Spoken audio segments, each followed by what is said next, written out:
Oxygen valency 2 ಇದೆ, ಆದ್ರೆ ಅದನ್ನ ಎಷ್ಟು ಬರೀಬೇಕು? ಸೋಡಿಯಂ ವೇಲೆನ್ಸಿ ಎಷ್ಟಿದೆ? Criss cross Na2. ಇದೇ ತರನೇ ಮೆಗ್ನೀಷಿಯಂ ಇದು 2 ಎಲೆಕ್ಟ್ರಾನ್ ಕೊಡುತ್ತೆ, ಆಕ್ಸಿಜನ್ ಎಲೆಕ್ಟ್ರಾನ್ ತಗೊಳುತ್ತೆ. ಸೊ ಫಾರ್ಮುಲಾ MgO ಅಥವಾ Mg22 get cancelled, common factor ತೆಗಿತೀವಿ. ಅದೇ ತರನೇ ಅಲ್ಯೂಮಿನಿಯಂ ಮತ್ತೆ ಆಕ್ಸಿಜನ್, ಅಲ್ಯೂಮಿನಿಯಂ ವೇಲೆನ್ಸಿ +3 ಎಷ್ಟು ಬರೀಲಿ? ಸೊ ಆಕ್ಸಿಜನ್ ವೇಲೆನ್ಸಿ 2, ಸೊ 2 ಬರೀತೀನಿ. ಆಕ್ಸಿಜನ್ ವೇಲೆನ್ಸಿ 2 ಆದ್ರೆ ಅದನ್ನ ಎಷ್ಟು ಬರೀಬೇಕು? ಅಲ್ಯೂಮಿನಿಯಂ ವೇಲೆನ್ಸಿ ಎಷ್ಟಿದೆಯೋ ಅಷ್ಟು, ಸೊ Al2O3 ಅಂತ. ಈ ತರ ಮಕ್ಕಳಿಗೆ ಹೇಳ್ಕೊಟ್ಟಾಗ ಸೊ ಅವರಿಗೆ ಈಸಿ ಆಗುತ್ತೆ. ಸೊ ಇದನ್ನ ಎಲ್ಲೆಲ್ಲಿ ಉಪಯೋಗಿಸಬಹುದು? ಆಗ್ಲೇ ಹೇಳಿದೆ, ಪ್ಲಸ್ ಇದ್ರೆ ಅವು ಮೆಟಲ್ಸ್, ಮೈನಸ್ ಇದ್ರೆ non metals except this one. So down the group metallic character increases. So ಹಾಗಾಗಿ ಟಾಪ್ ಅಲ್ಲಿ ನಾನ್ ಮೆಟಲ್ ಇದೆ. ಸೊ ಹೈಡ್ರೋಜನ್ ಪೊಸಿಷನ್ ಎರಡು ಕಡೆ ನೀವು ಇಲ್ಲೂ ಇಡ್ಬೋದು, ಇಲ್ಲೂ ಇಡ್ಬೋದು, ಅಲ್ಲೂ ಇಡ್ಬೋದು. ಸೊ ಇರ್ಲಿ, ಸೊ ಅದನ್ನೇನು ಹೇಳ್ಕೊಡಲ್ಲ, ಆದ್ರೆ ಇದನ್ನೇ ಹೇಳ್ಕೊಡ್ಬೇಕು. ಯಾವ ಕ್ಲಾಸ್ ಅಲ್ಲಿ? 9th ಸ್ಟ್ಯಾಂಡರ್ಡ್ ಹೇಳ್ಕೊಡ್ಬೇಕು. ಸೊ ಇದರಿಂದ ಏನಾಗುತ್ತೆ, ಅವರಿಗೆ ಫಾರ್ಮುಲಾ ಕಲಿಯೋದು ಸುಲಭ ಆಗುತ್ತೆ. ಫಾರ್ಮುಲಾ ಯಾವತ್ತು ಮರ್ತೋಗುತ್ತಲ್ಲ, ಅವಾಗ ಪೀರಿಯಾಡಿಕ್ ಟೇಬಲ್ ಅನ್ನ ಸುಮ್ಮನೆ ಹಿಂದ್ಗಡೆ ಟೆಕ್ಸ್ಟ್ ಬುಕ್ ಅಲ್ಲಿ ಇಂಗ್ಲಿಷ್ ಮೀಡಿಯಂ ಅಲ್ಲಿ ಇದೆ, ನೋಡ್ಬಿಟ್ಟು ಕ್ರಿಸ್ ಕ್ರಾಸ್ ಮಾಡಿ ಫಾರ್ಮುಲಾ ಬರ್ಕಂತಾರೆ. ಸೊ ಅದು ಪ್ರಾಕ್ಟೀಸ್ ಆಗುತ್ತೆ. ಯಾವಾಗ ನೋಡ್ತಾ ಇರ್ತೀವಲ್ಲ, ಅವಾಗ ತಲೆಯೊಳಗೆ ಜಾಸ್ತಿ ರಿಜಿಸ್ಟರ್ ಆಗ್ತಾ ಹೋಗುತ್ತೆ. ಸೊ ಹಾಗಾಗಿ ಇದನ್ನ ಯೂಸ್ ಮಾಡಿ. ಇದು ಪೀರಿಯಾಡಿಕ್ ಟೇಬಲ್ ತೆಗೆದ್ರೂ ಕೂಡ ಮತ್ತೆ ಅದು ಹೆಲ್ಪ್ ಮಾಡ್ತಾ ಇದೆ. ಎಲೆಕ್ಟ್ರಾನಿಕ್ ಕಾನ್ಫಿಗರೇಷನ್ ಅನ್ನು ಬರೀಬೇಕು, ಅದನ್ನು ಬರೆಯೋದಕ್ಕೆ ಇದು ಹೆಲ್ಪ್ ಮಾಡುತ್ತೆ. ಹೇಗೆ ಹೆಲ್ಪ್ ಮಾಡುತ್ತೆ?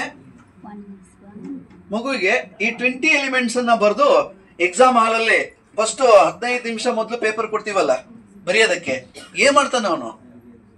ಏನ್ ಮಾಡ್ಬೇಕು? ಅವರು ಬರ್ದ್ಬಿಟ್ಟು ಆ ಕಡೆ ಈ ಕಡೆ ನೋಡ್ತಾರೆ. ಅವ್ರಿಗೆ ಕೆಲಸ ಕೊಡಿ, 20 ಎಲಿಮೆಂಟ್ ಬರೀಯಪ್ಪ, ಹಿಂಗೆ ಬರೀ ನೋಡು, ನಿನಗೆ NaCl ಈ ಸರ್ತಿ ಬರುತ್ತೆ, ಅಥವಾ Na2O ಬರುತ್ತೆ, MgCl2 ಬರುತ್ತೆ, ಅದೊಂದು ಬರುತ್ತೆ, ಅದನ್ನು ಬರೆಯೋದು ಹೆಂಗೆ ನೋಡಿ. ಫಸ್ಟ್ ಲೈನ್ ಅಲ್ಲಿ ಎಷ್ಟಿದಾವೆ ಎಲಿಮೆಂಟ್ಸ್? 2 ಇದಾವೆ. ಕೆ ಶೆಲ್ ಅಲ್ಲಿ 2 ನೋಡಿ. ಈಗ KLMN ಹೌದಲ್ವಾ?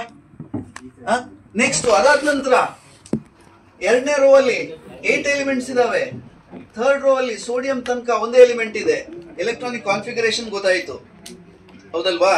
Na ಏನು ಮಾಡುತ್ತೆ? Na ಏನಾಗುತ್ತೆ? Na ಪ್ಲಸ್ ಆಗುತ್ತೆ. ಈ Na ಪ್ಲಸ್ ಆಗುತ್ತೆ ಹೌದಲ್ವಾ? ಸಿಂಗಲ್ ಆಕ್ಸಿಜನ್ ಕೂಡ ಎಲೆಕ್ಟ್ರಾನಿಕ್ ಕಾನ್ಫಿಗರೇಷನ್ ಇದೇ ತರ ಬರೀತೀವಿ. ಫಸ್ಟ್ ರೋ ಅಲ್ಲಿ ಸೆಕೆಂಡ್ ಅಪ್ ಟು ಆಕ್ಸಿಜನ್ ಎಣಿಸಿದ್ರೆ ಗೊತ್ತಾಗುತ್ತೆ 6 ಇದೆ ಅಂತ. ಮಗುವಿಗೆ ಎಕ್ಸಾಮ್ ಹಾಲಲ್ಲಿ ಕರೆಕ್ಟ್ ಆಗಿ ಬರೆದು ಬಿಟ್ಟೆ. ಯಾವಾಗ ನಮ್ಗೆ ಖುಷಿ ಆಗುತ್ತಲ್ಲ, ಅವಾಗ ಏನಾಗುತ್ತೆ? ಮೆಂಟಲ್ ಬ್ಲಾಕ್ ಇರುತ್ತಲ್ವಾ, ಹೊರಟೋಗುತ್ತೆ. ಎಷ್ಟೋ ಸರ್ತಿ ನಾವು ಎಕ್ಸಾಮಿನೇಷನ್ ಹಾಲಿಂದ ಹೊರಗೆ ಬರ್ತಿದ್ದಾಗೆ ಅಯ್ಯೋ ಹೀಗೆ ನೆನಪಾಗ್ತಾ ಇದೆ, ಅದು ಮರ್ತೋಗ್ಬೇಕು ಅಂತಂದ್ರೆ ಈ ತರದ ಮೆಂಟಲ್ ಬ್ಲಾಕ್ಸ್ ಅನ್ನ ಅಲ್ಲಲ್ಲೇ ನಾವು ಕ್ಲಿಯರ್ ಮಾಡ್ತಾ ಇದ್ದೀವಿ. ಇದೇ ಗೊತ್ತಿರಲ್ಲ, ಎಲೆಕ್ಟ್ರಾನಿಕ್ ಕಾನ್ಫಿಗರೇಷನ್ ಬರೆಯೋದು ಗೊತ್ತಿರಲ್ಲ ಹೌದಲ್ವಾ? ಅದಾದ ನಂತರ ಏನ್ ಮಾಡುತ್ತೆ? ಇದು 2 ಎಲೆಕ್ಟ್ರಾನ್ ತಗೊಳುತ್ತೆ ಫ್ಲೂರಿನ್ ಮತ್ತು ನಿಯಾನ್ ಆಗಕ್ಕೆ. 1 ಎಲೆಕ್ಟ್ರಾನ್ ತಗೊಂಡ್ರೆ ಫ್ಲೂರಿನ್ ಆಗುತ್ತೆ, 2 ತಗೊಂಡ್ರೆ ನಿಯಾನ್ ಆಗುತ್ತೆ. So Na will become Na plus. ಇದರದ ಎಲೆಕ್ಟ್ರಾನಿಕ್ ಕಾನ್ಫಿಗರೇಷನ್ 281, ಇದು 28. ಅದೇ ತರನೇ ಆಕ್ಸಿಜನ್ 2 6 ಆಗುತ್ತೆ. ಈಗ 2 ಎಲೆಕ್ಟ್ರಾನ್ ತಗೊಳುತ್ತೆ, O2 ಮೈನಸ್ ಆಗುತ್ತೆ. ಸೊ ಇಲ್ಲಿ 28 ಆಯ್ತು. ಸೊ ಈ ತರ ಬರೆಯೋದಕ್ಕೆ ಎಕ್ಸಾಮ್ ಹಾಲಲ್ಲೇ ಅವನಿಗೆ ಈ ತರದ ಒಂದು ಟೇಬಲ್ ಅನ್ನ ಕಲಿಯೋದಕ್ಕೆ ಕೇಳಬೇಕು, ಪದೇ ಕೇಳಬೇಕು.